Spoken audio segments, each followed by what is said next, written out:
I couldn't be a film critic. Yeah. In that like sense of interviewing people. Yeah. Because this guy's going like, oh, so what did you know? Yeah, you have to be completely. You have to just pretend you didn't see how bad it was. I couldn't. I'd be sitting there and going, why did you make this film? Ladies and gentlemen.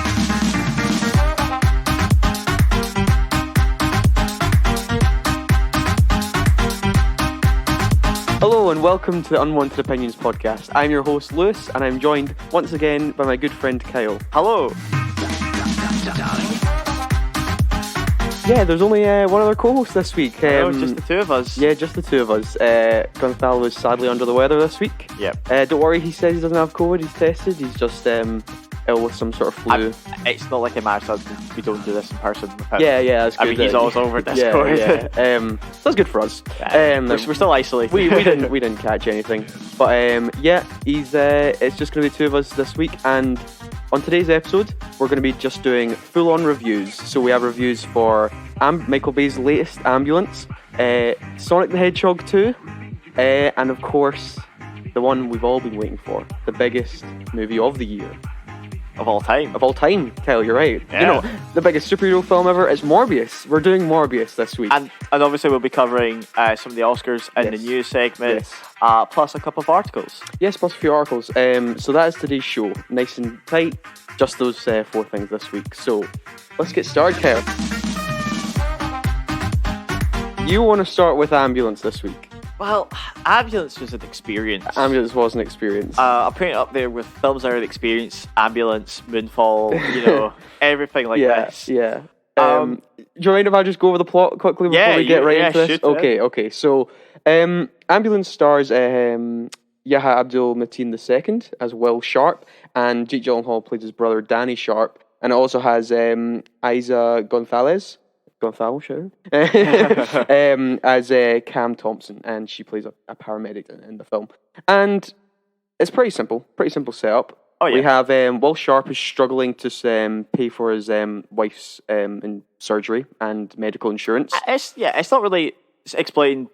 No, it's very surgery. Yeah, it's just kind of like start. She's ill. At the start, she's just on some calls, and he's just like, "Oh, you're not gonna help me, man. I'm an ex-Marine. I used to fight for this country, and you're not gonna help me out and all that stuff." And he needs to gather about 250k, 260 actually to be specific. I think he says. Yeah. I've got amazing memory. And to get the money, he turns to his estranged brother now, who's played by Jake Gyllenhaal, Danny, and he's like, "Mate, you have to help me out. I need like 260k for the surgery." He's like, "Okay, you want the money? You're gonna have to earn it. You're gonna have to help me on this bank heist we're doing right now." Yeah, I love that. It's like he just shows up to. Yeah. Is it like an exotic garage of like cars? Oh, he's got like which are probably illegally acquired, mm-hmm. And then he's like, "Yeah, we're gonna go do it now." Mm-hmm. It's like, "Oh yeah, we're literally packing up the car. We're going," and he's like. Yeah, let's go. Yeah, we need you for this job. It was like, this is really unorganized, man. And I mean, and then they do this heist on this bank that's doing like a transition or something, so it's closed for a few hours. Yeah. And then Will? Well, yeah. He seems to just understand the whole plan instantly, even though it's like, no clue. Uh-huh. And then what kind of faults the plan is that there's these two police officers who are like, one of them is like, "Oh, I really fancy the bank teller." He's like, "You should go in and ask her out." He's like, "Okay, I will." So he goes in, and Danny meets him, and he's like pretending to be the bank manager. He's going to come in for a few minutes. Yeah. Does the whole thing. We're not going to explain how he slips up on the heist, right? Because the heist goes wrong pretty much quite quickly. Oh yeah, I mean it's the plot of the film. Yeah, the plot of the film is that the heist goes wrong. They take an ambulance, and then it's basically a big car chase for 2 hours. But the way he slips up is like, this could have been so avoidable. Like, it's really contrived. It's to do with the name. Because he's like, "Oh, what's the person's name?" And then he's just like, "Oh, your name's Amy," and he's like, "Amy what?" And it's like, look. This is a complete random call. You're like, just go ask. I'm not going to tell your last name. I'm just an employer. I think I understand where this is coming from. Uh-huh. So I'm pretty sure Michael Bay wrote this or like adapted the script. Yeah, this is a remake actually of a Danish film. Yeah. After watching The Rise of Skywalker. Oh, and he went, "Oh God, there's a thing there." Amy who? And then I see Jake Roll turn around and went, "Amy Skywalker." Oh, art, 10 out of 10. Yeah, so that's pretty much the setup. They do the heist, it goes wrong. And then they're in an ambulance. But the main part of the ambulance... Yeah, is that they need to keep a cop alive. Yes, because they shot a cop... Well, Will shot a cop because the cop was tackling Danny or something like that. So then they kidnap the paramedic with her. Yeah. And she's like, I need to keep this guy alive. And they're like, right, otherwise we'll be go. Cop killers, and that means they have a right to kill us. No cop killers. So that is the setup. And Kyle, what's your first takeaways from Ambulance? That's all I want to know. Genuinely, my first takeaway from this is that Michael Bay got a drone for his birthday. Because there is a horrific amount of drone, weird, whooshing up the side of buildings. That happens a lot. There's this weird thing where he gets the drone and then he zooms up the side of the building and then does a full 180 and zooms right back down. And it's just like, why? Why are you doing this? It's not my favourite shot of the film. Can you remember what I think was the favourite shot? It's pretty early on. Because I turned to you and we laughed about it in the cinema. Is it when they're having an argument? Yes. Right. So they're having this... Will and Danny are having this argument, and the camera just keeps circling around. Oh, yeah. 10 times. It's just going and going and going. I remember actually... We talked to Gonzalo weeks ago and talking about Michael Bay, and he's like, Gonzalo said, I can't watch Michael Bay films because they make me dizzy. And that one scene alone will make you dizzy. It's... The thing I have with Michael Bay films is that in most action films, there's the one shot that's meant to be the big dramatic moment. Oh yeah. He tries to make them every single shot's meant to be that dramatic moment. That's the thing with this. Probably the biggest criticism of this film is that the camera work is really obnoxious. In your face, a lot of cuts. There's so many constantly moving. We're not just seeing somebody's face. You're seeing an eye, because he's right in the face. It's not just a close up of someone's face; it's literally in their face, right up against them. So ridiculous. Yeah, and that's the thing. It is chaos incarnate. Is that what this film is? Right? It's constantly moving, and I give it respect for the fact that it is. I mean, for how long's the runtime? 2 hours. 2 hours 18. Yeah. So I mean, for 90 minutes at least. It's full, just constant car action and action. Yeah. Good action? No. There's a lot of classic Blues Brothers cop cars crashing. Oh, there are some hilarious crashes. Do you remember the bit with the dead end? The one just car just goes flying off the edge of the hill. Yeah, I do. Really funny. Not as good as the Deepwater crash. That's still up there. That's still amazing. There's just. It's a lot of mindless action. I think Michael Bay just kind of was like, let's do as much action and crazy things as we can do. I mean, it's a really solid premise. Yeah, it's a very simple. The original film, where is it from? It's Denmark. It's a Danish film, and it's 80 minutes long. They know what to do. Man. Yeah, they should have probably trimmed this down to I said this.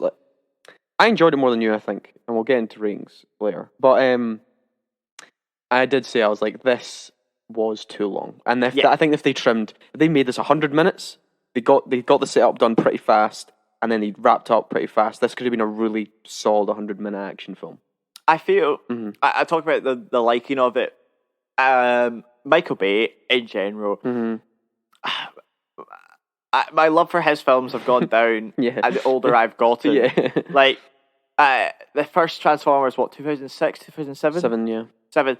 9 years old, saw that, was like, oh, this is incredible. Because I like Transformers as a kid. I mean, that was pioneering for visual effects. That was really complicated visual effects they had to make for that film. And the visual effects still hold up to this day. And they're very good, for that first film, But watching those films and seeing the humour, and then revisiting those films and seeing the humour, you're like, I mean, all I'm giving credit for this one, we discussed about womanizing. Yes, there's not as many shots. No, actually, this is actually Michael Bay kind of toned down. Yeah. There's actually, because if you look at any of his previous works, there was a lot of female objectification, a lot of gratuitous shots, and this one, I didn't notice one. I think he calmed down a lot. The only thing that's getting objectified is the goddamn buildings. He's got a lot of, for some reason, LA architecture. He's really into it. He really loves that LA architecture. If you were to tell me, give me a one review of ambulance, I would just go drone. He just got a drone. A lot of the drone stuff doesn't work, but then I did notice there was some that I actually did stand out for me. There's one really cool. There's some really cool uses of it. Under the bridge. There's a bit where they go under like these pillars with arches, and the sound it makes is really cool, and the way it's moving. Then it kind of goes up and like shows you the action, like it spins around and shows the action, like in a really cool kind of shot. So, but I'm going to give it positives. I'm going to give it some more positives. Okay. And the positives I'm going to give it is the acting. Yeah, the acting's nuts. But the fact that saying... So, remind me who's the actor who plays Will again? Mabdul Abdin. I love him. Watchmen, Candyman. He's done a lot of good work. I've loved his stuff recently. Mm-hmm. And he plays this great role of kind of getting back... It's hinted that their father... his adopted father was an expert, so they've kind of grown up with it, and he's showing like he's got the skill for it, but he's got his reluctantness. He's really like, do I have to go back to this kind of life? He's not as ruthless as his brother either. He doesn't want to be. He doesn't want to do this. Let's move on to Jake Gyllenhaal. Because he was good in it, but he was just insane. No, I said to you coming out this film, I said Jake Gyllenhaal is playing someone who doesn't resemble like a real human being, like, and I don't know if that's, well, it depends on which way you look at it. It could be a negative or positive. I don't know. He is literally the lines he has, like, because he goes from the seriousness of the situation just doesn't seem to hit him ever, as it does all the other characters. He's just looking at it as like just cracking jokes while someone's getting surgery in the back of the ambulance, and he's like, "What do you want me to do? Just get out and walk?" And he's on the phone. He's like. The bit where it's like his jumper gets dirty and he's like, "This is cashmere." I'm like, "What is this guy?" He's very excitable. You know, especially when like half of LA is chasing him. Yep. And it's like, oh yeah, we can get away with it. I'm like, they know your address, they know who you are, your image, and I'm like, he's just delusional. Right. And the paramedic. Mm-hmm. She's okay. I'm not. Cam, that was her name. Yeah. I didn't feel her character was anything like remarkable, special. Mm-hmm. She had like a terrible kind of classic arc of starting off as paramedic, where she goes, "I only care about the patient for the first 20 minutes until I get them to the." Because she like it starts off with her saving this girl from a car crash. She gets like impaled. And then she gets back to the hospital and she's like, "Oh, that's like 12 minutes. Woo." Yeah, 12 minutes. And then her partner's like, "Oh, do you go and see them?" It's like, "I don't care. As long as I get them there in time." And then at the end of it, it ends with her going to see the wee girl at the start. And it's like, that last like 10 minutes where you're just focusing her like walking, slow walking out of the... Yeah, it takes a while to end this film. It really does. Especially when you're kind of like, right, let's wrap this up. I enjoyed it, but in the same way I enjoyed Moonfall. Yeah. I know what you mean. Yeah. I'm not sitting down and going, that was an incredible film. This would have been a good episode to do on our Guilty Pleasures week. Yeah. I could see this being someone's guilty pleasure. It is definitely a guilty pleasure. I mean, because if you like classic action, you know, I tell you something, Jake Gyllenhaal's character, I'd have loved if Shia LaBeouf gave it a shot. Just as a little reunion or something. Oh, Shia LaBeouf's hopefully not getting cast in anything for a while. I mean, he won't. Unless there's a Holes reboot. You know, I want him back. There's odd references to Michael Bay's own films in this. There's this... That was very strange. You say it's odd. It's Michael Bay promoting himself. He is very... he is obnoxious. There's some bad one-liners. Oh, yeah. I'm trying to remember them. He's my real brother. Oh, that that is terrible. Some really that's also the thing. Like some of the jokes in this just do not land. No. Yeah, some of them do not land. What are we doing here?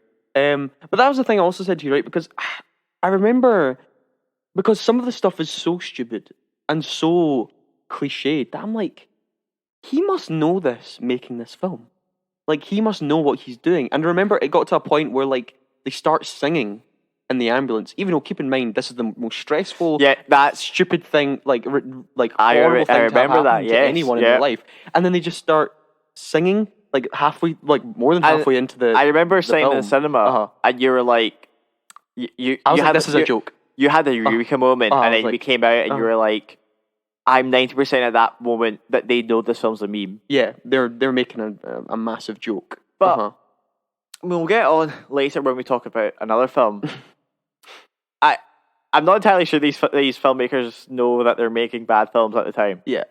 But Michael Bay's an exception. Because he's been making films for what must be 30 years now. Did you see that article about the Transformers? Yes, about Steven Spielberg told him to stop making them. After, so I think he did the first two. Yeah. No, he did the trilogy. He did the trilogy, yeah. And then they were like, please come back for a fourth. He's like, right, okay, I'll do that. Yeah, and then that's when Spielberg told him to stop, don't make it. But because that broke $1 billion, they were like, come back for the last night. And then that killed it. Yeah, that ended the whole thing. I think that lost the money, that one. Oh, yeah. I mean, that was a horrific film. I'm glad that franchise, that he's not coming back to it. Yeah, I'm glad they've stepped away from Michael Bay's. And actually, this is another impressive thing that actually I told you after the film, which I saw, is that this film was made for $40 million. And I'm really impressed because of all the streets in LA they had to close for this, the amount of explosions and car crashes and star power in this thing. That was like, he made this for $40 million. That's actually really impressive. I remember I was listening to a podcast, and it was actually like a kind of commentary. It was Dungeons and Daddies, and they did a commentary on their own thing. Yeah. But the guys who do these, they're all filmmakers in LA. Mm-hmm. And they're talking about how much it costs to close like a street in LA. Yeah, I'm interested in that. Please tell me. And it was like something like ridiculous. Mm-hmm. Like there are certain cities where it's actually quite easy to close a street for like a day or so. Yeah. New York, fairly easy. Is it? Oh no, really? For a day. Really? I mean, like you look at all of the. It's because it's like they're all blocks. So if you close like one block, there's multiple ways to get past. Yeah. Right. Okay. Like right. Hawkeye closed it for a wee bit. Oh really? Okay. They did like a couple of scenes out walking in New York. Mm-hmm. Chicago's quite easy, as shown by The Dark Knight. Yeah, they closed them hundreds of streets. But LA is quite difficult. Yeah. Because I know the traffic's already horrific in LA, so they don't like closing streets off. Mm-hmm. But I would like to know the production cycle of this film, like how long it took them. Well, it was all made. We're now getting to the point where like because obviously we had the backlog of films during COVID, so this was a COVID-made film. They made this during the pandemic, and they actually that was one joke I actually liked in this. There was a joke about masks in this, like a visual gag, because they're going in to rob the bank. Oh, and right, then, it's like, why would you not get suspicious of them wearing masks? Yes, that was quite funny. And then that little lady comes in also wearing a face mask. Yeah, that was quite funny. That was quite funny. I don't mind when the films like do mild references like that. But let's wrap this up. I'm just going to say, look, it's Michael Bay. If you know Michael Bay, you know what you're in for. I'd say that the thing I really liked in this film is that although the editing and the camera work could be really obnoxious and annoying and things like that, you still get this sense of chaos going on. Jake Gyllenhaal is going insane in this film. That can be entertaining in itself, or it can annoy you. But for me, it was I was like, no, I'm buying into the insanity of this performance and this whole thing. It is far too long. Really long. And you can, if you cut 40 minutes off this thing, I think you'd have a much tighter film. But I'm going to go right in the middle. I'm giving it a 5 out of 10. Really? Yeah, I'm giving it a 5 out of 10. Wow. It's not. It's just like it's whatever. It's 5 out of 10. For me, I don't think it hit me as much as it hit you. Yeah. Mm-hmm. I would definitely say I had more enjoyment with Moonfall as a film. With this one, I think you're right, because for me it was just too long, and the constant driving just lost its like. Yeah, it loses it. It's not like films like Speed, which are meant to keep the tension up because and there's maybe that tension, but then there's some really weird choices. Like, why did they spray paint it green? Yep, I don't know, Kyle. I do not have the answer to that question. And then I thought the general kind of story was okay. Yeah. The meaningless action and the cop cars crashes started to get really repetitive. It does get old. I'm not a huge fan of Michael Bay these days. I like the part. Free. It's going to be a 3 You're for me. 3, okay. I'm going to give it a 3. Right, sadly, okay. Moonfall actually tops it. Right, you prefer it. You more enjoyed that. I think on a technical level, Moonfall's much worse, I think. Oh, it's horrific. It's horrific. Moonfall, yeah. It's horrific, but, taking in that account, technically, like, Ambulance is obviously better because it's less CGI and very more practical. All practical and all that, yeah. But Side Out, just actually, if you were to give me a choice of what would you watch, what would you rather watch, yeah. Probably Moonfall. There is points where I was... really laughing with Ambulance, though. There's points I was like, this is just so stupid and hilarious to me, and I don't know if it was intentional or not. That's why I can't go any lower or higher with this. I don't know what he was trying to do. So I'm giving it a 5, and you're giving it a 3. Yeah, that's fair. Okay. Can we move on to... We can move on. My favourite film this week. Okay, your favourite film this week, and that's Sonic the Hedgehog 2. So I'll quickly run down the very light plot of this film. Is that we start off, if spoilers for the first film, guys, if there's people out there who are desperate to see number 2 and still haven't seen number 1, I'm going to spoil it, the end of that film. So Dr. Eggman, who's played by Jim Carrey, is he's been sent to the Mushroom Planet. He's basically he's trapped there, and he's been trying to figure out a way to get out for the last couple years. Is that a reference? What, to... The Mushroom Planet? The Mushroom Planet to Mario. Yeah, I think they did that in the first film as well. Oh, no, I didn't mean that reference to Mario. I was like, is that a Sonic reference from the games? I don't know. I don't remember any mushroom levels. I haven't played all the Sonic games, to be fair, so I wouldn't know. But anyway, he's trapped on the Mushroom Planet, and he's been trying to figure out a way to get off. And then one time, he gets the portal open, and out comes Knuckles, who's also wanting revenge on Sonic, or Sonic's... No, not ancestors, the person who raised Sonic. Yeah, the owls, the guardian owls. Yes, from that film, Owl Guardians. Yeah. So obviously, him and Eggman team up to go and try and find Sonic and take him out. Because the whole point is they're trying to find the Chaos Emerald, source of ultimate power. But Eggman doesn't know that yet. Eggman just wants revenge on Sonic at the start. Oh yeah. That's kind of the plot. And meanwhile, Sonic's on Earth. And he's trying to be a vigilante, blue justice, and trying to help stop crime, but he's also causing a lot of damage and destruction in his wake. And also in there, Tails is obviously trying to find Sonic. I mean, Tails showed up in the end credit scene of the first film, voiced by the original voice character from the TV show and the games. The games, I recognize it from playing the Sonic Adventure 2. The only original voice, obviously, because Sonic is voiced by Ben Schwartz of Park and Rec's fame. Yeah. And Idris Elba voices Knuckles. Yes.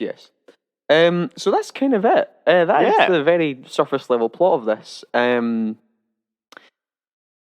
Look, we're going to move on. I want to leave the post credits for a little bit, because that was an experience and a half. I'm gathering my thoughts on this. I know you enjoyed this more. You enjoyed this more than me, right? This one. The issue with me, right, is I grew up with Sega Mega Drive. Yeah. I used to play the Sonic games. I used to watch the really kind of funny. You watched the show. There was that one show where it was like Sonic and his siblings, and they were like a rock band.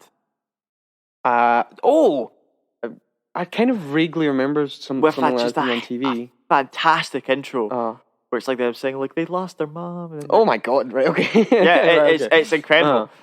So I grew up a lot of Sonic stuff, and I remember seeing the first one and just being like, this is enjoyable. Yeah. I like the characters being very kind of childish, because it's kind of Sonic's still very consistent with him in the first film. And he was in the first film, and still consistent with who he is in the video games, I guess. It's fun, because he's hyperactive, obviously, because it gives that kind of the classic speedster. Fox's Quicksilver. Yeah. He's very ADHD almost. They can't stop. Yeah. And then we get introduced to Idris Elba's character. It's got like, oh yeah, I've got this down. We have this history. I liked it. I enjoyed it. I can't hide my love for this film. Yeah. I would say compared to the first one, the action's more fun. We're getting a lot more like Sonic and Tails by themselves. Yes. Like the thing of these films, or the first film, is there was a lot of him and his adopted father, who's the actor's name I can't remember. It's James Marsden, I think. James Marsden. So there's a lot of him and him. Yeah. I'm not a huge fan with films where it's like we're going to have this CGI character with a human all the time. So when there was more Tails and Sonic, it's like I feel for this they were testing out more of just the hedgehogs together. To see like if in the third there'll be even less humans. Yeah, because I actually want to get into that, right? Yeah. Because For me, I think the first film is better than this one. I think the first one's just a more likable film, honestly. I kind of like the dynamic between the Tom character and Sonic in that first film. And that's the thing. The human element in this one, they brush completely to the side, which I'm like, good, but we'll get into... Oh, yeah, until later on, where there's just an extended... Do they? For an extended, pointless episode with the human being characters, which was really annoying, right? Not even the main human being characters. No, not even the ones we know. Yeah. But for the most part, the Tom character and all that is nowhere near in this as much as they were in the last film, right? Yeah. And I think this is I would have loved to have seen this if they, instead of Eggman and Knuckles coming to this world, they took Sonic and Tails into a different world. Yeah. I think they should have made this pretty much a fully animated film and set it off Earth and Sonic going to really random and weird locations and creative places like he does in the games. Because setting on Earth, I'm just like, why are we sitting here if we're doing all this kind of like, if we are really focusing on the Sonic characters here, the Knuckles and the Tails, instead of the human stuff that we did in the last one, which is a good way to sort of introduce the Sonic character to like mainstream casual audiences, is like putting it on Earth. But I think they really should have just taken us off Earth, and because the human stuff is just kind of there and doesn't really add anything. You're right, and I can understand why you think the first one is better. For me, they're 50-50, to be honest. Yeah, okay. I like them both equally. I prefer. I'm just gonna go in with it. Jim Carrey. Yeah. His performance as Eggman in the first film was very fresh, was fun. Very Jim Carrey. Very Jim Carrey. And his performance was probably one of the better parts of the first film. Yeah. This film, however, it's annoying. It's annoying. I'm just trying to think, what's different? I think it's just the material is given in this one. It's just not as funny. It's just simply not as funny. And he's given a lot more of like trying to be like, it's cringy, like try and be cool with the kids with these like dated Fortnite references. Yeah. And like flossing and like calling people haters. And why are they making him do that? It was just felt a wee bit too much pushed on his front, and I was actually I didn't like his character. Yeah.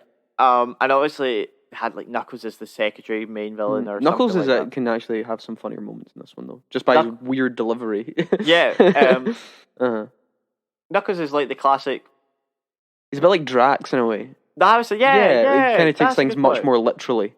They do that thing with him. Yeah, same with their voice. Kind of similar voice, just very the way deep that voice. Yeah. But yeah, so Jim Carrey's a bit. Don't really know how to like him. Bit over exaggerating, but I think he's done with. Well, we'll get into that later. Yeah. We'll get into that in the news. Yeah. But yeah, I just really enjoyed the inclusion of Tails and Knuckles.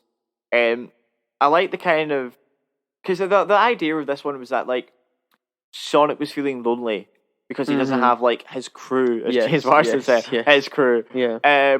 So I like the kind of, especially at the start where it's just him and Tails. And obviously the thing is they're trying to find the Chaos Emerald, and they basically do Uncharted, where they're going around different places. I did. I was like, how do you feel that Sonic's doing Uncharted better than Uncharted? Because we got into that in the Uncharted episode, how like they have basically little to no lore on the treasure and stuff, and this they actually like. We'll give it a little bit of backstory to this treasure thing, and I'm like, yep, they did Uncharted better than Uncharted. I was like, there was some classic puzzle solving where they're like, hey, these symbols look like this one on the map. Maybe if we line them up. Yeah. Oh, it opened. I'm like, that's the kind of puzzle things I just like. Put that in Uncharted. In 10 minutes, they did it better. Which really annoyed me. The fact that they did it better than Uncharted. Yeah. What was I going to say? So yeah, we had that. A lot of introduction. We got a globe trotting for like the hedgehogs. But I want to quickly talk about the final fight. What kind of little references to the show? I might talk about the end credit scene before we talk about that incredible 10 minutes. That really, yes. Yeah. I'm just going to get through the good bits before we go to the bad. Okay. So the final fight is Jim Carrey gets the. Very inspired by the video games. With the big robot. Yeah. Who's the character? Because he collects all the stuff, and then the female goes. Maddie is Jim Marsden's. I don't know if they're married in this. Are they? Did they get married? Are they? They're a couple. Yeah. Yeah. Maddie goes. It's like he's taking all this stuff to build something. Yeah. I'm like, oh, that's some classic narration there, just to kind of reassure the audience that they know. And I guess it's for kids. Yeah. But he makes this giant robot, which is very reminiscent of the Eggman character from the games, very kind of classic. And basically the hedgehogs team up in a very fantastic moment where they go, we can't do it separately. We must work together. But not as bad as fantastic. Yeah. And as a wee little nod to the lore, we get Supersonic. Yes, where he takes the emerald in. And do you know what I just thought? I'm like, that's Captain Marvel. But seriously, it was the same Captain Marvel. And obviously, it ends there. Eggman. I don't know what's going to happen with him. Yeah. It's left ambiguous, of his fate. Is he dead? Is he alive? Yeah. They're not going to show the kids' film. They're not going to show him bloodied on the No.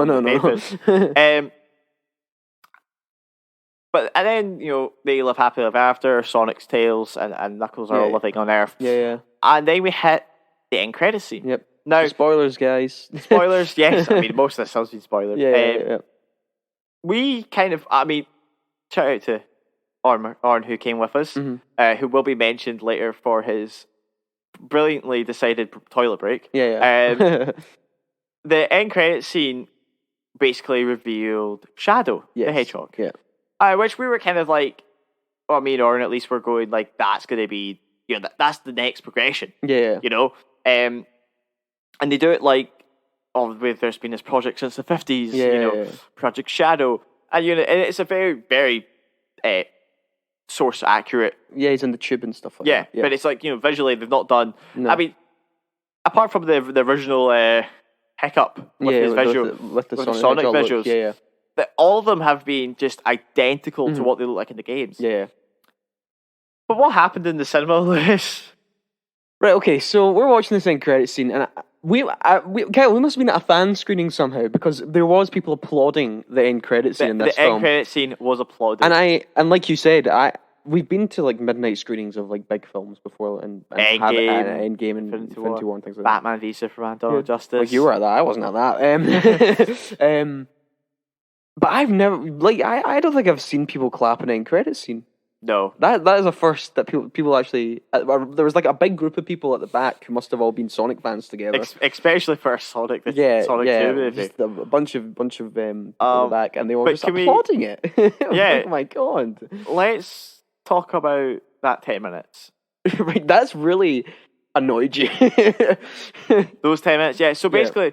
There's a the film stopped, guys. What happens is the film just stops for 10 minutes. And it focuses on Maddie's sister, who was getting engaged to this guy who getting married, sorry. Spoilers, guys. Who turned out to be an FBI agent. Yeah.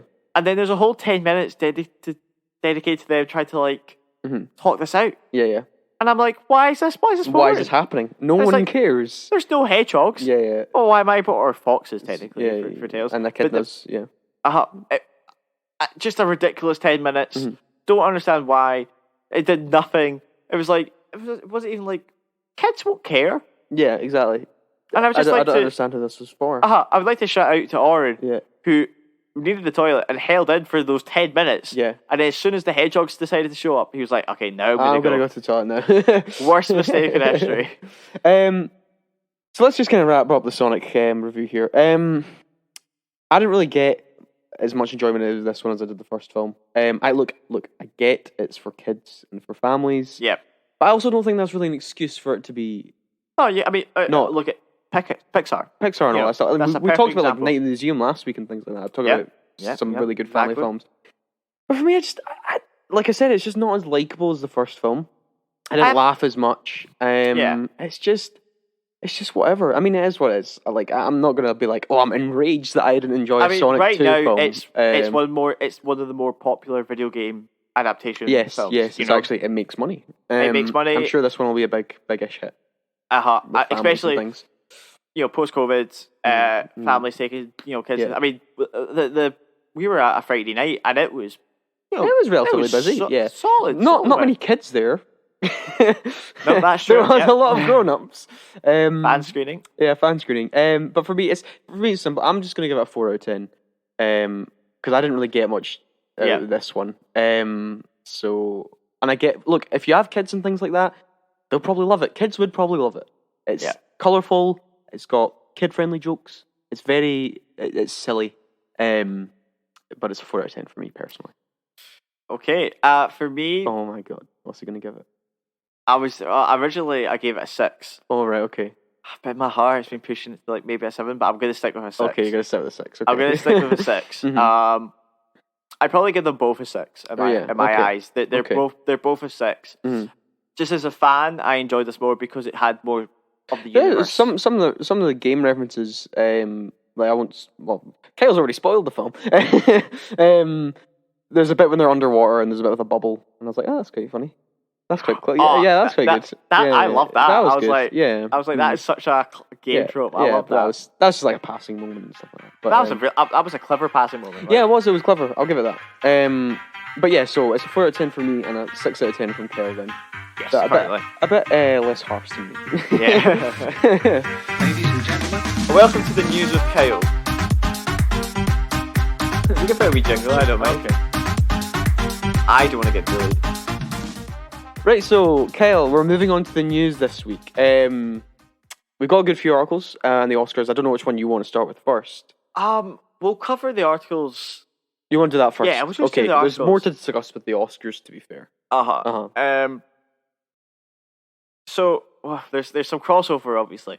There's some crossover, yes. But we'll get over the first couple. So, we haven't talked about Morbius, but its box office results are in. Doing actually. I mean, it made was it 89 million worldwide in its opening? I can't remember how much it made domestically in the US. 39 or 40 million. But that was less because I think it was predicted at 50, 60. No, it wasn't. It was predicted between 30 and 40. Are you sure? Yeah, I thought it was like the 50s. No. I think it was projected between 30 and 40, and it made the high end of that. It's recouped its budget. It only cost 75 million to make this film, and it's recouped it. So at least it's done that. It's probably still has quite a way to go to break even. Delays and a lot of marketing. Yeah. So probably still a ways. I mean, I think it, depending on how much they spend on marketing, if let's say the overall budget was 200 million, then I think it can probably break 200 million. Okay, well, we'll talk about Morbius later. The Crow reboot has signed Bill Skarsgård of It fame. Yeah. Pennywise, yeah, of course. Being into the main role. Mm-hmm. Interested to see how that goes because obviously, not movie news, but the It movies are getting a prequel series. Yes, I saw that, yeah. Dairy. Is that what it's called? It's like something dairy. Something dairy. I didn't know the name. It's definitely got dairy in the title. It'll be like dairy, and then it'll be colon, like a dairy story. A dairy story. Yeah, that'll be it. But obviously, that's going to have Pennywise again. So he's. I suspect he'll be coming back to it since the director is. Is he coming back? But he's producing it. He's going to be heavily involved in the producing of it. He's doing Flash though, directing Flash right now. Yeah, good luck for him. Yeah. Have we mentioned how Flash Boy? We've not actually. Yeah, we should probably. That's a good segue. We should probably bring up Flash and Ezra Miller. Yes. Sometime last week, I can't actually remember when it was. It may have been the night of the Oscars. Night of the Oscars. That weekend. Yeah, that. Don't know what all those guys were drinking. But, basically, Ezra Miller was at a bar in Hawaii of some sort. And an altercation turned out when a girl was singing a karaoke. He started yelling abuse, threatening to fight people, which proceeded to get him arrested. Yeah. Did he actually fight people? I don't know if he did. There's a lot of different sources and things. Yeah. Different things, okay. But he got arrested and then he got bailed out, $500, and he stayed with this couple, who this couple has then filed a restraining order against him. Oh no. For breaking into their room while they were sleeping. What? Stealing stuff and threatening that he was going to kill them and bury them with his fame. What? Yeah, I didn't know that. I did not know that's part of the story. I thought it was just the bar thing. No, there was a secondary bit that came out after it that this couple filed a restraining order from death threats from Ezra Miller. claiming that he's got Faye. Jesus Obviously, Christ. this isn't the first Ezra Miller related issue of violence. Mm-hmm. I wonder if there's some issues underlying there. Oh, well, yes. Which I feel may need to be addressed. Mm-hmm. But obviously, I say it's bad time. It's not great. It's never good for this thing to happen. But obviously, Fantastic Beasts 3, which he stars in, is coming out. Well, in the UK, it's coming out this week. In the UK, it's coming out this week. And we're seeing, we'll be seeing it, Kyle. But obviously, the Flash film has been delayed until next July.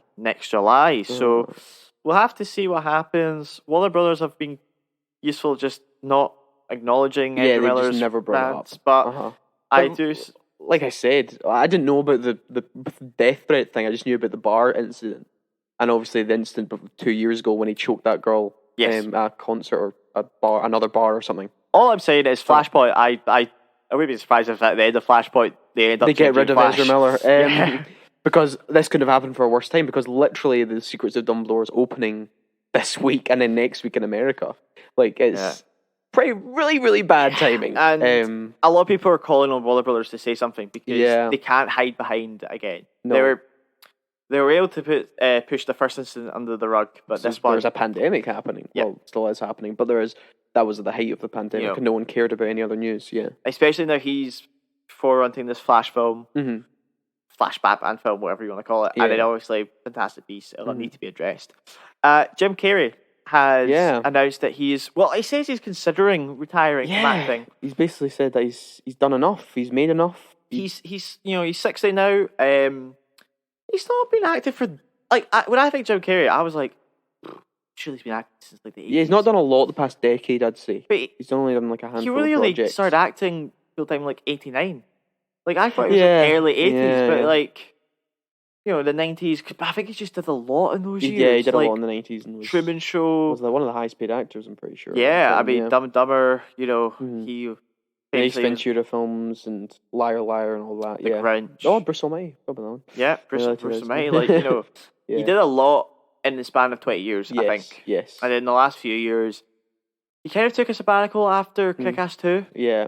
There was also personal issues going on in his life. I know his girlfriend died in the 2010s, and that's why he did take a break for a bit. And he's also just saying that in that article, and talking about, I've done enough, I've made enough. He's also just like, I actually really enjoyed that time when I wasn't acting, and just spending it just, there's lots of actors that kind of just, Cameron Diaz, she retired, 2014?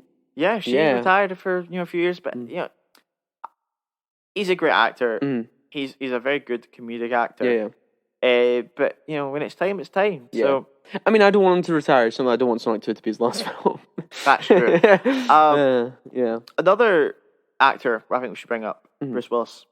Yes. So, a bit of a sadder note that a few days ago, his daughter, I don't know if it's eldest but one of his daughters basically posted on Instagram talking about Bruce's recent health issues where he's developed, I can't remember what the condition's called.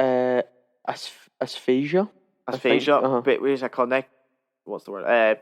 Basically, it affects his speech abilities. Yeah, his ability to communicate. Yeah, it's aphasia. Aphasia. Yeah. So it affects his ability to communicate, and that he's decided that he's going to be basically back. He's retiring from acting. Which is such a shame. Look, this is actually something I'd watched some YouTube videos of it a month ago, and it was basically it was them talking about Bruce Willis the past few years is basically making these terrible straight to TV, straight to DVD films, right? Before all this, the Razzies had a special category for Bruce Willis, the worst which they have respectively, taken that away, off, not giving him that. Yeah, but that's the thing. I was watching this, and basically they were saying in this in these videos, he's in these films, and they put him on the poster, and they go Bruce Willis, and he's actually in the film for 10 minutes, and literally he does a day or two of filming, and then that's it, and he gets $1 million, $2 million for that. And they were saying that actually there is rumors that the reason he's doing this is because that there is actually they thought at the time it was early onset dementia, and that actually you can even see in the film when he's acting he has an earpiece in to feed him his lines.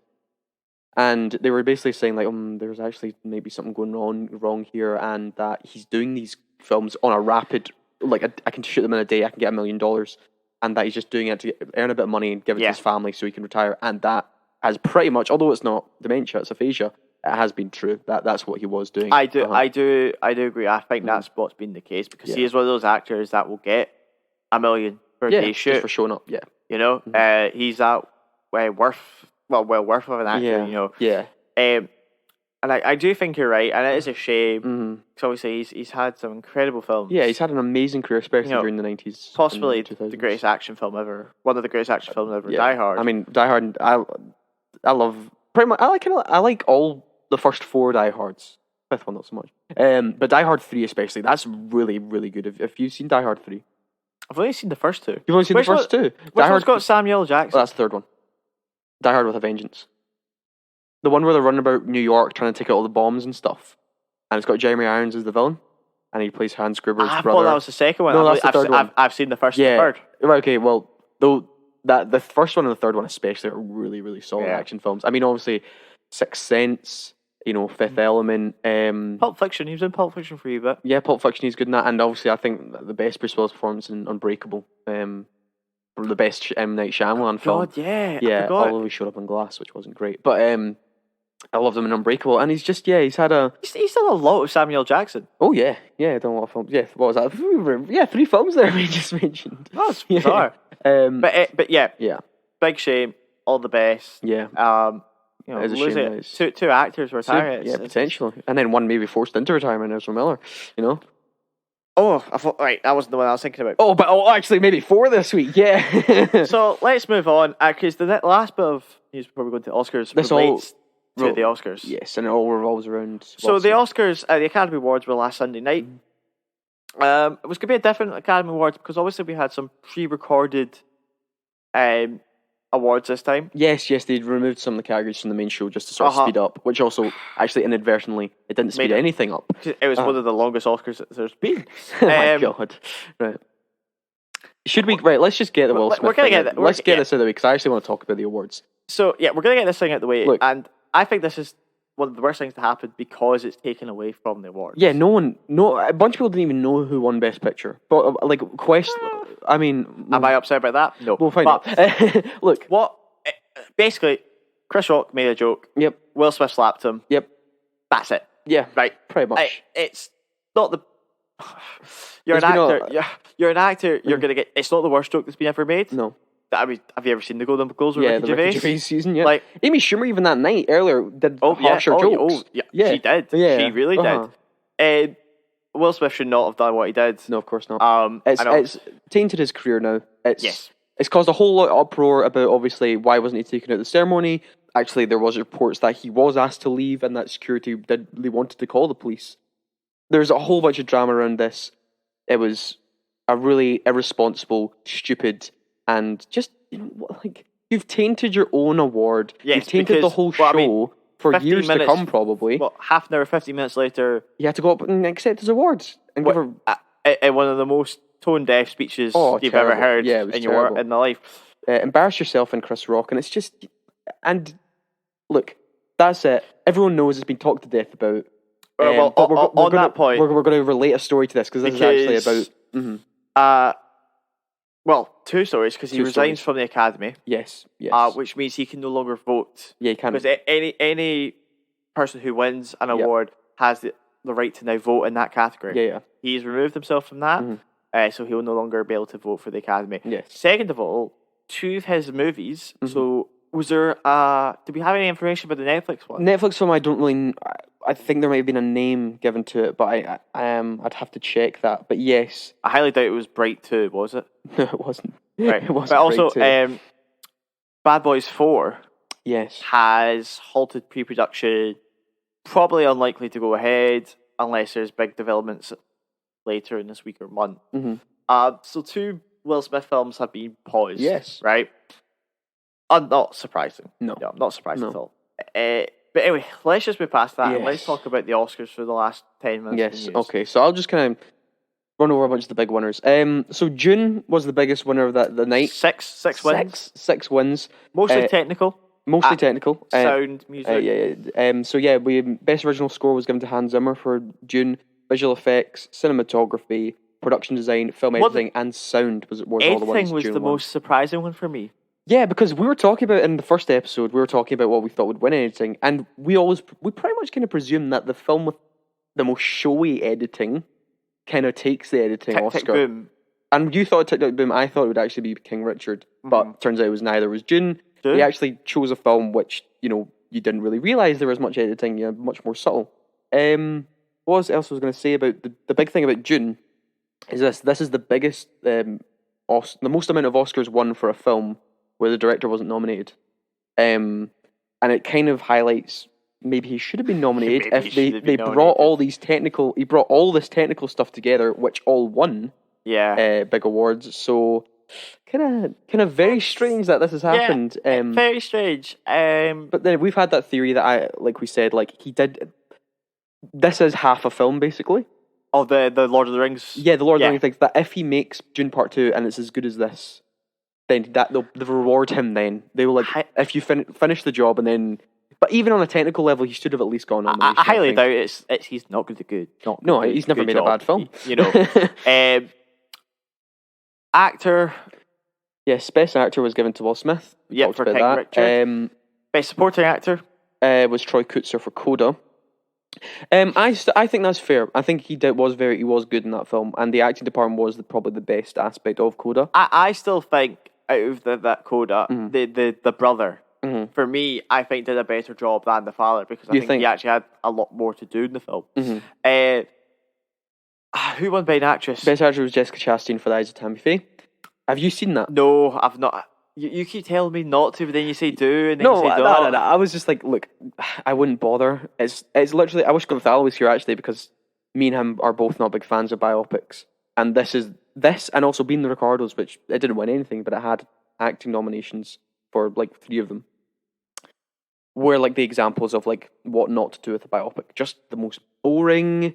Just, let's play the highlights of their life without, showing anything interesting of how they got to these places. Let's just jump to all the best parts of their life. I'll probably check it out purely just to kind of see how she was. And she was good in it, but I think the competition alone this year was just so much stronger in the Best Actress category. I mean, and Olivia Colman and Kristen Stewart specifically. Kristen Stewart for me was the one I thought was going to win it. Yeah.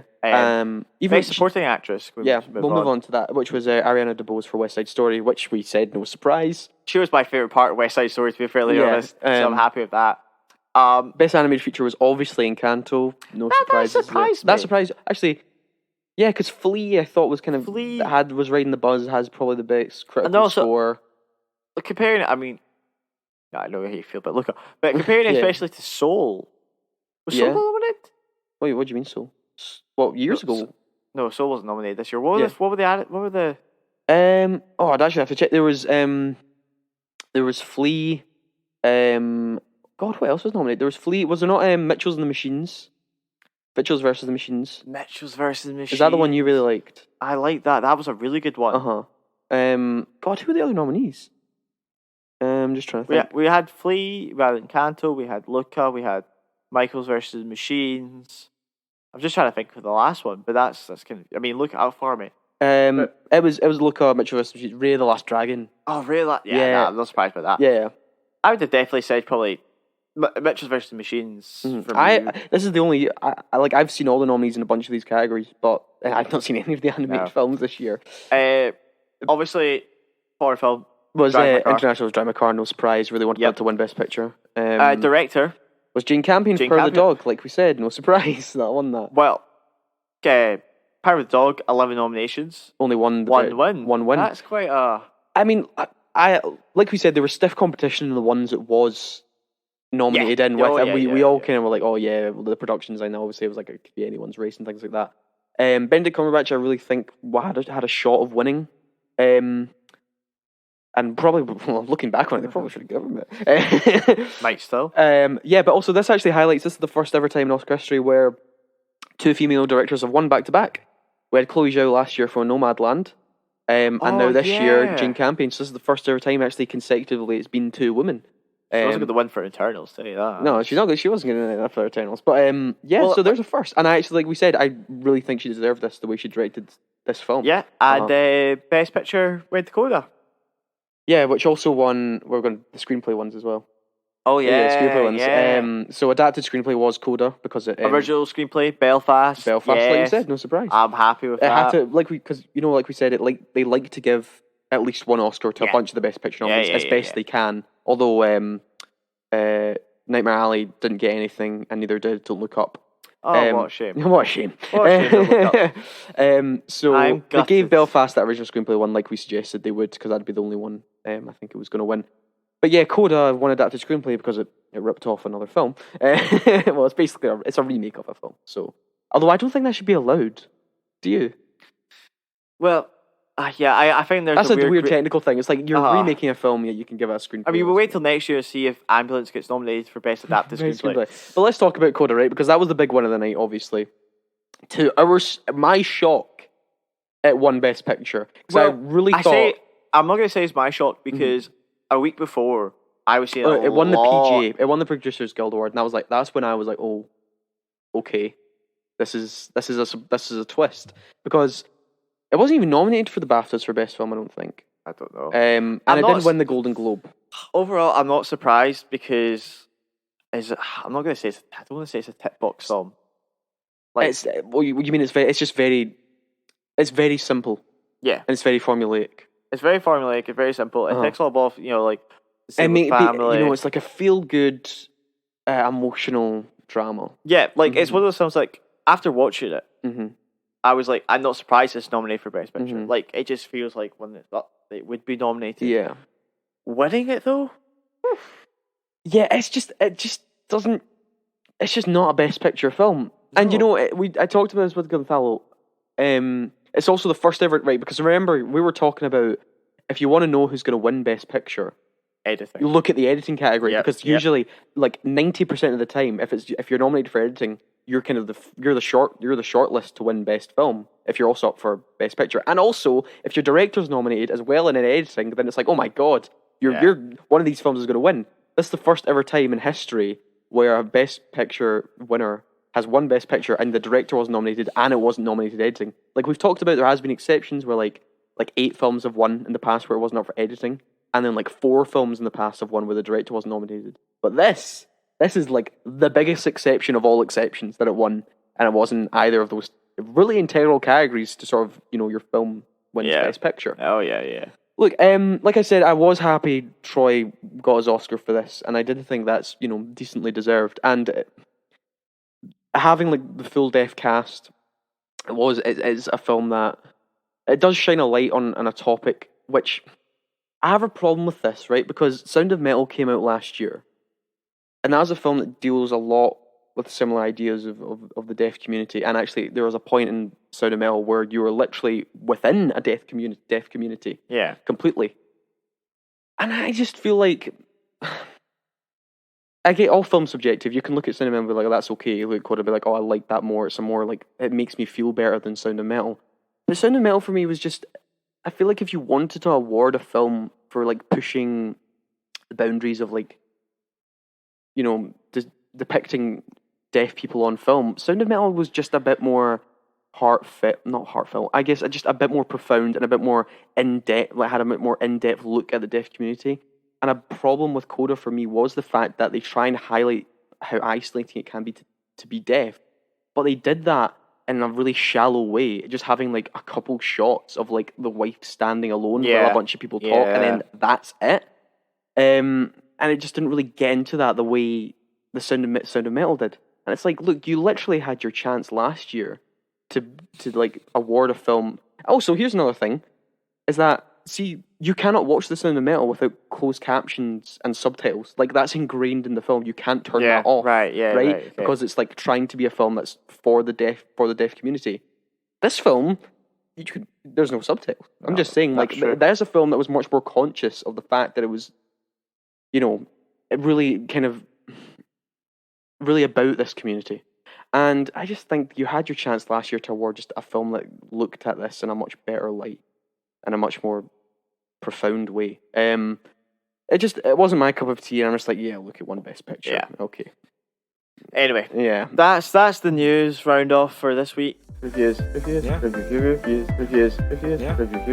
Reviews. Yes. So, Kyle, well, we're getting to the bit that everyone's been waiting for. Oh yeah. A new Marvel legend has arrived, Kyle. That's never gonna get old. It is, of course, Marvel legend. Jared Leto's Morbius. Let's talk about it. Let me just run down the plot for everyone. Dr. Michael Morbius, played by, of course, the legend is Jared Leto, has a rare blood disease. As a blood disease, some sort of disease. He's dying. He's young and he's dying. I think it is blood. Yeah, some blood. It has to be related. He's had this illness his whole life, and he's basically worked his whole life to try and find a cure for this. He's a genius, and he's won like Nobel prizes and things like that on his work with blood and like creating artificial blood. Yeah, that's the big thing. And of course, he's running out of time, and he's kind of deduced a way of maybe being able to cure him, but in order to do that, he has to capture a bunch of vampire bats.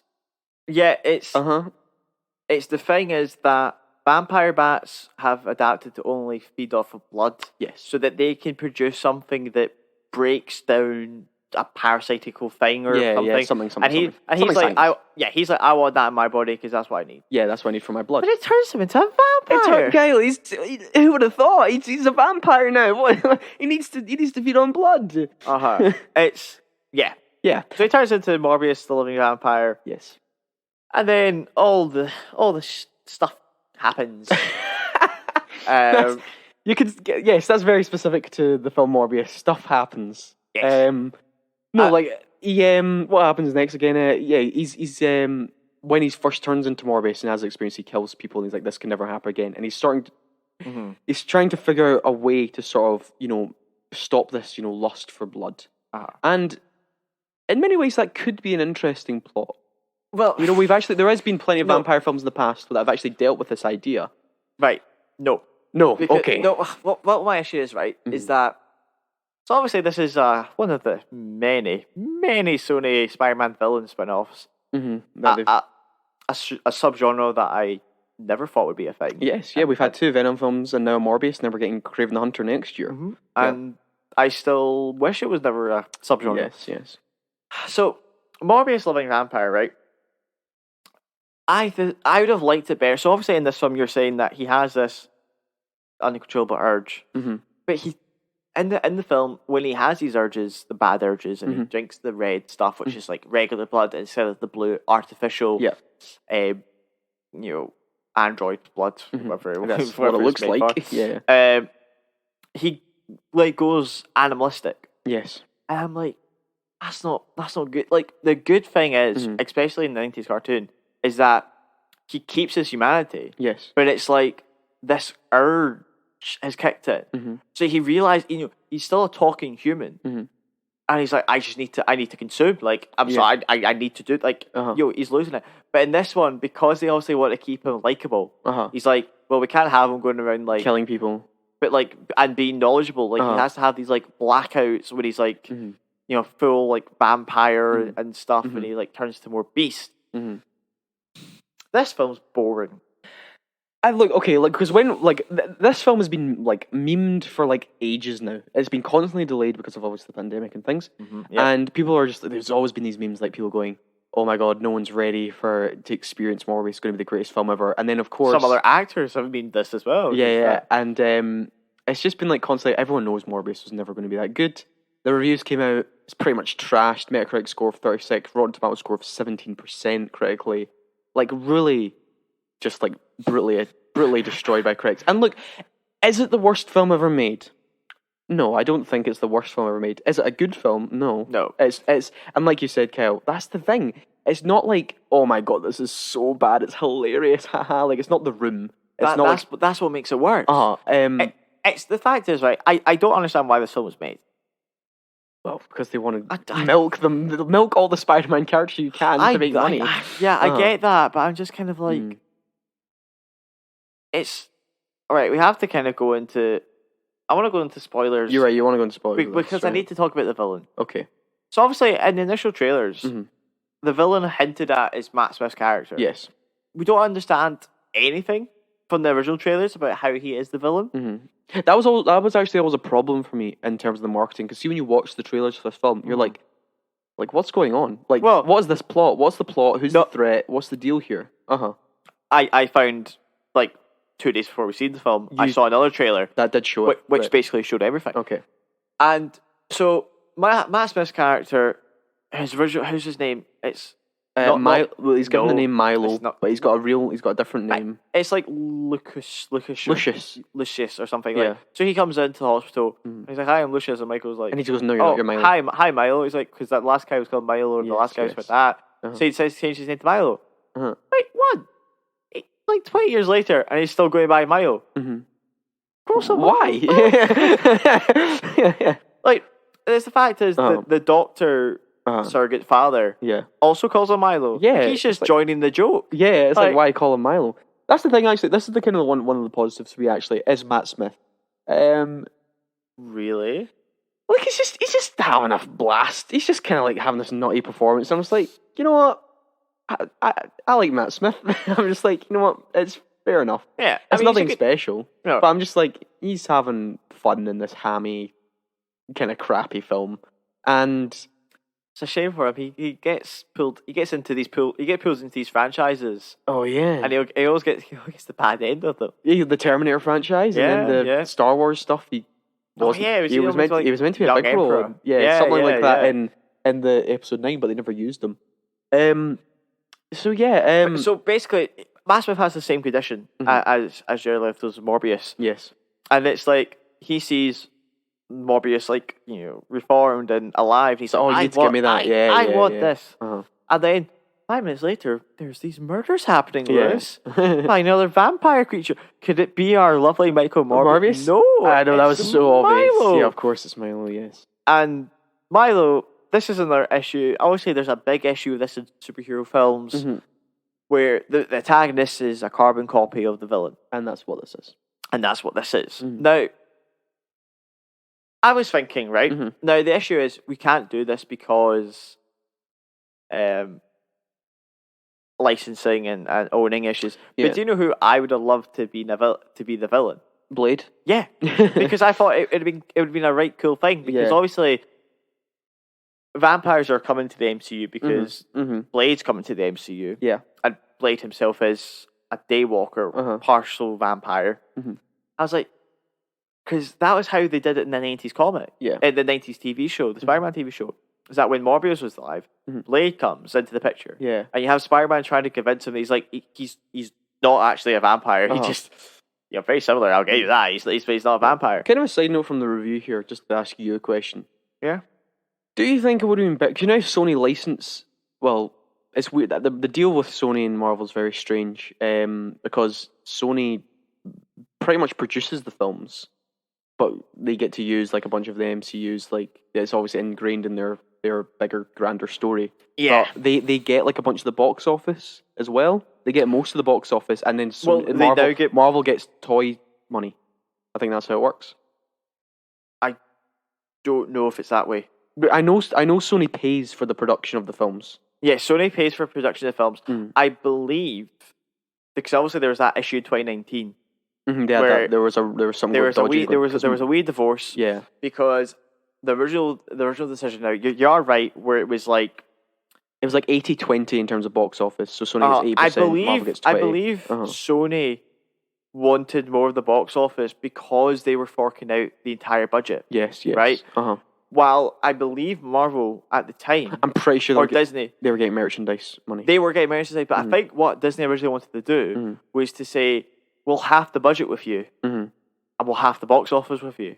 Yeah, and Sony did not want that. I'm pretty sure Disney were at fault for the deal falling apart. It definitely wasn't Sony because I remember this really vividly. No, that's what I'm saying. Like, I'm pretty sure Disney came and said, "We want more. We want to half the budget with you, so we get more of the box office." Yeah, because the box office takes were getting massive for Spider-Man. I mean, at the time, Far From Home just came out. Yeah, it was like and obviously made a bunch of money. I suspect they had little ideas of what No Way Home's going to be. Yeah, so I mean, that was a. I mean. Right, just sideline that. Do you think it would be a better idea if Sony licensed the character of Morbius for the upcoming Blade film, and they could have got they would have literally just given them the character, and they could have made like 10%?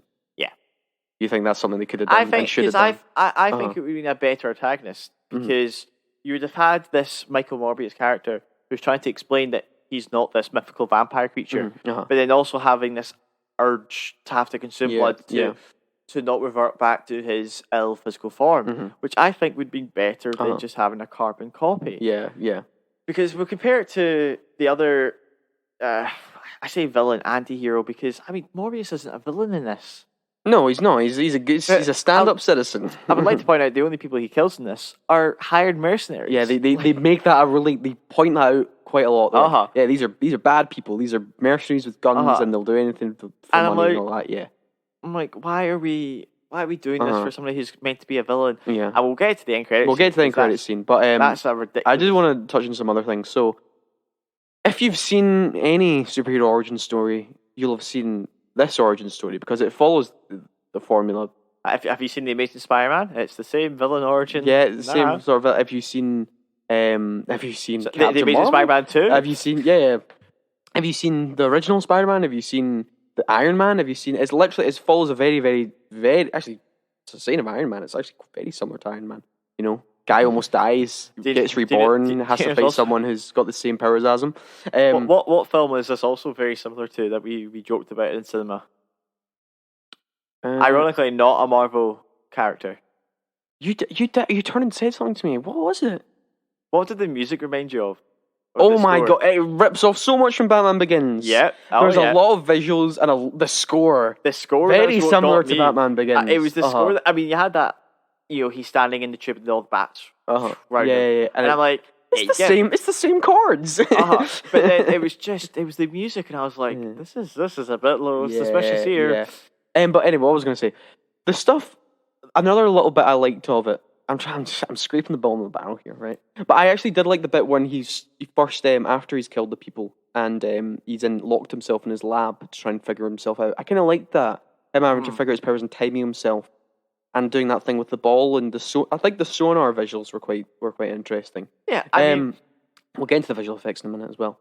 But that sort of very, I guess, cliched origin story-esque part of it was actually something I was like, you know what, this isn't half bad. I liked the bit of him trying to test himself out and writing down the timings and things. Jared Leto as well. Look, I'm not a big Jared Leto fan. I've never seen an actor derail a film more than him in House of Gucci. Truly just terrible. Anyway, and hearing obviously him being like this big method actor and like him being like, oh, he was never Jared Leto on set. He was always Michael Morbius. No, what do you mean? Yeah. He's just a guy. Like, there's nothing really to Morbius. There was nothing too special about Morbius. Yeah. Which, like, it's like method acting is who? Like, what was like the Morbius look is all visual effects. So it's like Morbius is just like he's like an intelligent doctor, and he's just kind of like a standard guy. Like, what do you mean he was method acting on set? What annoys me with this character, right, which they get away with in the Venom films, because Eddie Brock and Venom are two separate characters in that sense, so you can go between them. Mm-hmm. But within the comics and stuff, once Michael Morbius turns into the living vampire, you can't just, turn back. Yeah. But obviously, they're like, we can't have this. This would be too expensive to do CGI all the time, so we'll just have him that when he gets angry, he can turn into a vampire. And I'm like... Oh, they had that line, you won't like me when I'm hungry. Ugh. Which also, they already made that joke in The Incredible Hulk, in the 2008 one with Edward Norton. Because obviously that's what was a play of, is you wouldn't like me when I'm angry. But they also made that exact same joke in that Incredible Hulk film. You don't like me when I'm hungry. Yeah. But the thing is, like, Jared Leto is serviceable in this film. He's fine. He is fine. He's not bad. He's fine, but it's not good. No, it's not a good script or anything. But I'd like to kind of go on the marketing. Okay. Because obviously for a long time, this film was marketed as a tie-in. Oh, yes. To the general, not the MCU, but the Spider-Man universe. Yes, the Venomverse, or whatever they're calling it. What do they call it? Sony's... What's it called? It's that ridiculous long name. It's like the... No, it's SM... I think they trimmed it down to SMU or something. Spider-Man... the Sony Spider-Man universe. That's it. Is it? Yeah, I think something like that. But anyway, in the trailers, we saw Michael Morbius in his prison outfit walking past the Spider-Man picture with Murderer on it. Yep. And then obviously there are scenes with Michael Keaton's Vulture. Michael Keaton's Adrian Toomes Vulture. The there was references. Homecoming. Yep, there's references to Venom, which are still in it. Yeah, they're still in it. Yeah. And yeah, I love that it's not here. All the Spider-Man. You really want to talk about these post-credit scenes because they really annoyed you. They annoyed me, but I'm more like they clearly had a plan for this. Yeah, and like you and I talked about after the film, like I really want to know the details and what went on behind the scenes here. Because I'll give my 2 cents and what I think was the original plan. Okay, right. So spoilers, I guess, for the end credit scenes. If they're all online. They don't really spoil the film actually. But spoilers for the end credit scene. Spoilers for No Way Home. No Way Home. Been out. Yeah. So originally, I suspect, as with the whole, I mean, you can't say that because I know the Spider-Man films, like, it was only people who knew who Peter Parker was Spider-Man or whatever. They got transported to the universe, yeah. But I do believe that the original plan was for Morbius to transform into the MCU. Okay. And that he would run into Adrian Toomes. Mm-hmm. And Adrian Toomes would be like, what's up, Doc? Let's keep in touch. Yeah. Because like they say that in the trailer. Yeah, which is I've seen that's just not there at all. And also that line with him going, "You need to fulfill your destiny." That's just not in the film at all. Nope. Yeah. All that because I think there was an original plan that Morbius would come into the MCU. I could be completely wrong here, by the way. This is just me. Yeah. But then I'm sure Kevin Feige probably got involved and went, "Oh, you're not having this character in it." Nope. Yep. Nope. Get that away. Not to touch it. Yeah. And because we got told that Vulture, Michael Keaton was speaking in Jimmy Kimmel or something in like November 2021, saying that he was shooting Vulture stuff, and obviously this film's been made for a long time. Yes. And then it's because of these new end credits. So the first end credit, right? So Morbius wins the day, flies off, literally. Just it ends really abruptly. Like it just cuts to black. He just flies off. I mean, he literally defeats. They also Matt do that Smith. They hint at the other sequel baiting thing with the love interest. Oh, yeah, she turns into one of them. Yeah. All right. Okay. Well, spoilers, I guess. Yeah. Right. Okay. Right. Oh no. Right. Yeah. So he flies off, cuts to the black. The first end credit scene is empty prison cell. Coincidental. And Michael Keaton glows in like from Spider-Man, which makes no sense. Yeah, teleports from the MCU into this Morbius film. Yeah, which makes no sense because he was only in his own universe. He shouldn't have left that universe. Yeah. And he does a very classic. I've just teleported. I'm going to touch my face head, make sure I'm all there. Yeah. And he makes this horrific line. It's like, well, I hope the food's better in here. this joint. And I'm like, how do you know you're in a different place? Like, I'm like, well, his cell must be different. Right. Okay. But, like, yeah. And then it's like, oh, Adrian Toomes is in prison. He shouldn't be here. We're going to release him.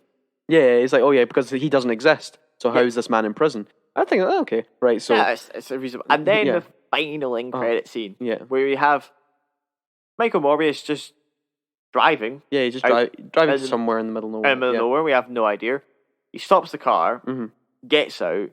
There's something in the wind, and then all of a sudden, Michael Keaton's Vulture shows up, and not entirely the MCU suit. Yeah, something different. Like an upgraded version. It's got more of like a slimmer mask. Yeah. Wings are slightly different.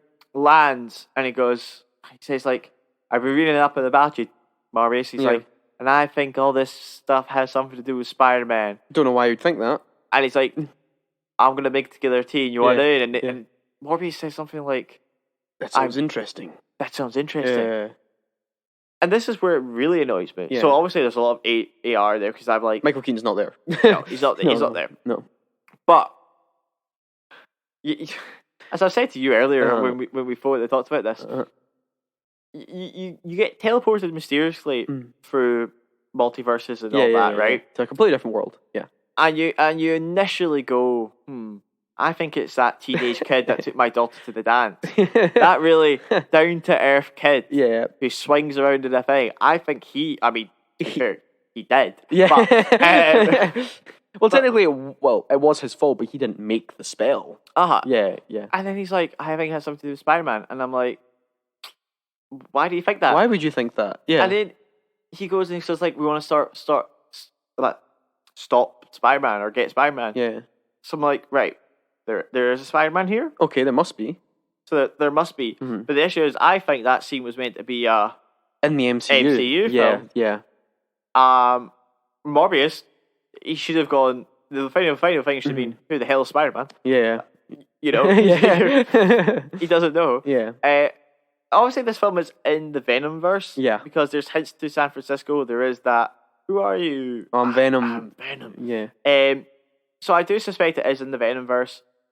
The director did talk about, obviously there is a Spider-Man here. Okay, so all right. Well, that's confirmed then. Oh, I mean, is it? I mean, I'm confused. The director has been spoiling this film for weeks before the film came out. He has talked about the end credits and things. Yeah. But he was not talking about. He's like, there is obviously within these universes, there's always a Spider-Man, but he never specifically said which Spider-Man. Now, there's really only two main options here, where it's Andrew Garfield's Spider-Man, or it's a new Spider-Man. I reckon it's a new one. I don't think they want to. Now, the Andrew Garfield thing's interesting, right? Because if you asked him to come back in Spider-Man, would he say yes? I think he would. Right? But I don't think he would come back to these films. That's the thing. And I don't think they want to force Andrew Garfield to be a Spider-Man of this, like, tainted universe with these three bad films. It would be a lot of backlash. Then again, to be fair, the Amazing Spider-Man films are not great. So no, it's not. But the thing is, everybody's now rediscovered a love for his character. Yes. I'm not saying we've rediscovered a love for his films because his films are bad. Yeah. We've rediscovered a love for his portrayal of the character. Yeah. Why would you take this new loved character portrayal and put it into bad films? Yes. Now, look, we also have to keep in mind that no one sets out to make a bad film. No. I mean, obviously, I think with the promise of, like, look... I mean, I'm very debatable with these Venom films these Morbius films. I'm pretty sure they just go out of their way to make bad films. No, but I think also, if you're correct in saying that they wanted to put this in the MCU and bring in the Venom stuff and make, like, whatever Sinister Six plan, then surely that would be a bigger incentive to make this a better project. I don't know. But then I'm like, right, who's going to be the Spider-Man in this universe? Are they going to go out their way and be Kill. They don't care and they haven't thought about it. They've just made these scenes. That's it. And they'll act now and think about it later. But that's my big issue. I think my annoyance is because obviously the MCU is known for being so very planned thorough and planned ahead that Sony are becoming DC, where they don't know what they're going to do with their own characters. Although DC just make films and make them good. You know what I mean? Well, they make solo films. They make solo films. They're just like they're connected. I'm talking about trying to interconnect their films. Yeah. DC have learned that and are just now separating their films. Yes. Even the films that were connected, such as Aquaman, Shazam, Wonder Woman, they're just going right now. We're just going to keep these separate now because that seems to be where we're doing it.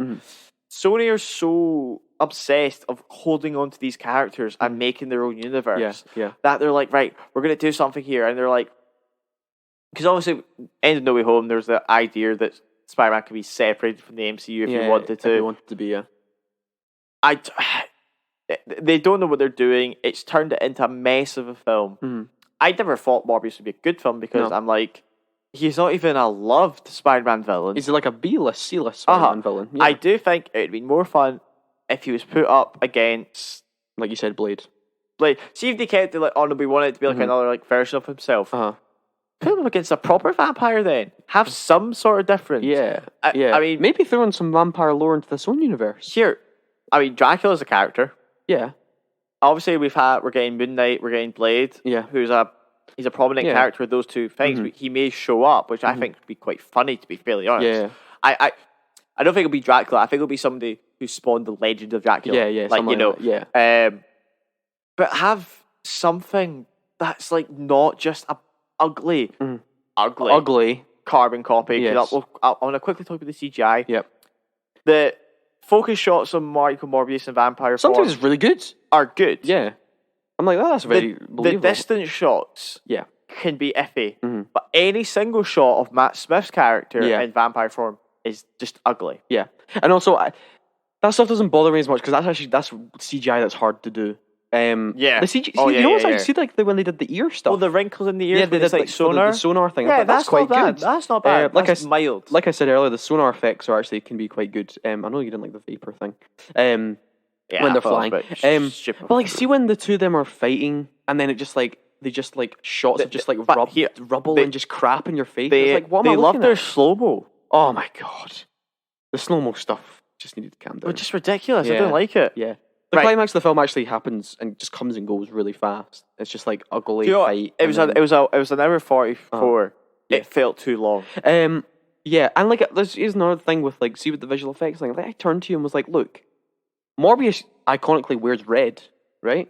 And I was just like, look, if you want Morbius to stand out, red. Yeah, purple is I was like, if you want him to stand out in these dark, like literally they're in the sewers and it's dark and stuff like that, and there's a bunch of bats flying around and it's dark. It worked well when he was make him wear something that stands out so you can see what's going on. It was working well when he was wearing his orange jumpsuit. Yes, because he was wearing orange and Matt Smith was wearing blue. And it's like, there you go, those two contrasting colours. Worked. But then when they're both wearing blackish grey, it didn't work. I can't really see what's going on. I mean, right, let's wrap this up. Moving on. Right? Or what would you rate it? Oh, what would I rate it? Right, okay. Look, like I said, is it like The Room, like, although I love The Room. The Room is one of my favourite films. So bad Is it like the worst film ever made? No, but it's really not good. It's just, like you said from the start, Kyle, this is just dull. It's just like scenes are just happening just to sort of pad the film out, and just like, there's not really a sense of just like, although, like, see, like I said earlier, like the interesting part of this is him trying to figure out what to do with himself. Yeah. But then that's just sort of like, just kind of like, lazily just handles, like, yeah, I'll just drink artificial blood and I'll be fine. And it's just like, there's no really like drive of what's going on. They just throw in the villain just to make something happen, just to make a conflict happen. Yeah, I really agree. It's just, there's just nothing of interest going on. There's nothing really stand out or fun, even funny in it, although it's not a comedy. But yeah, Michael Morbius, and like I said, I was saying about the method acting thing, he's not really playing anyone with anything interesting going on. And that's kind of it. It's just not really interesting. And it's actually hard to go into why, because there's just doesn't give you anything. I get you. It doesn't give you anything. I will say this.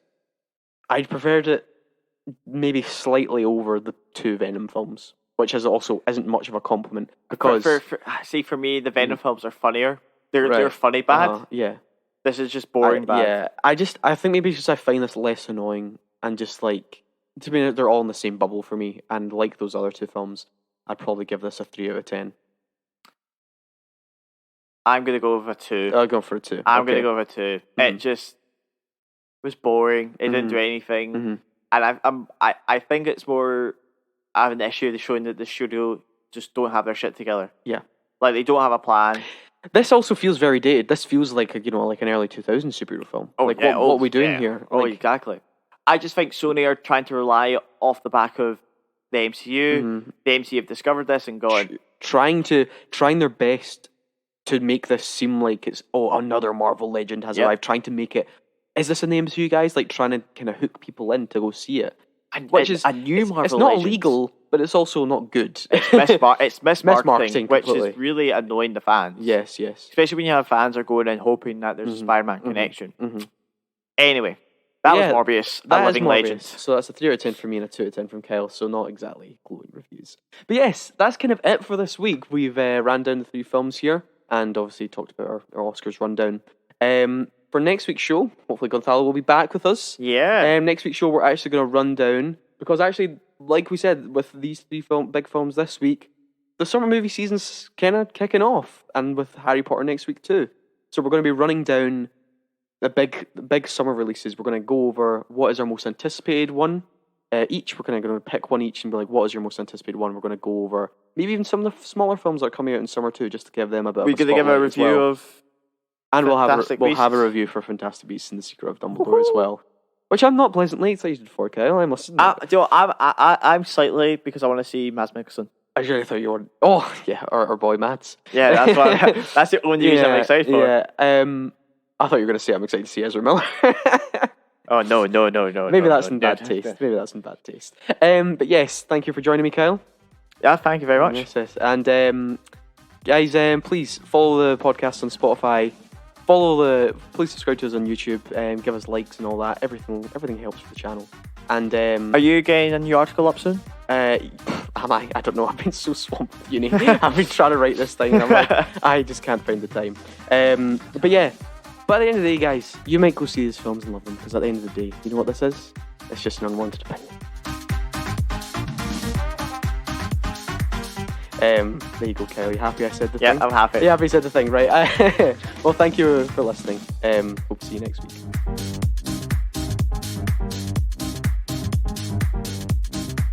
Yeah, and then I'll just start. Alright, goodbye.